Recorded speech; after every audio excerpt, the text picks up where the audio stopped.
Media చిట్చాట్లో BJP రాష్ట్ర అధ్యక్షుడు రామచంద్రరావు కీలక వ్యాఖ్యలు చేశారు. తాము ఇతర పార్టీలాగా క్షుద్ర పూజల్ని నమ్ముకోలేదన్నారు. ప్రజా పూజలను నమ్ముకున్నామన్నారు రామచంద్రరావు. రేవంత్ వర్ణయాగం చేస్తే తాము రేవంత్ రెడ్డి కొట్టుకుపోవాలని వాయుయాగం చేస్తామన్నారు.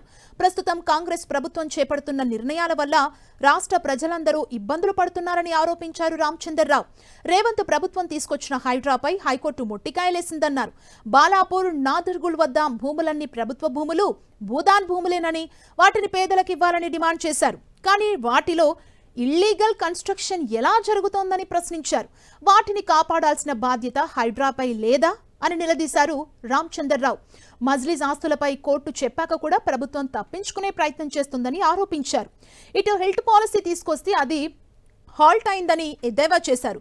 సర్ ప్రక్రియ వల్ల తమ యాక్టివిటీ కాస్త తగ్గిందన్న ఆయన 15 ఆగస్టు తర్వాత బీజేపీ ఉద్యమాల స్వరూపాన్ని చూపిస్తామన్నారు. అదే సమయంలో కాంగ్రెస్ నేతలు చేసిన వరుణ యాగంపై స్పందించారు. ఎల్నినో వచ్చిందని తెలిసినా సీఎం ముందే యాగం చేయొచ్చు కదా అని ప్రశ్నించారు. వర్షాకాలం ముగిసే సమయానికి చేయడం ఎందుకన్నారు.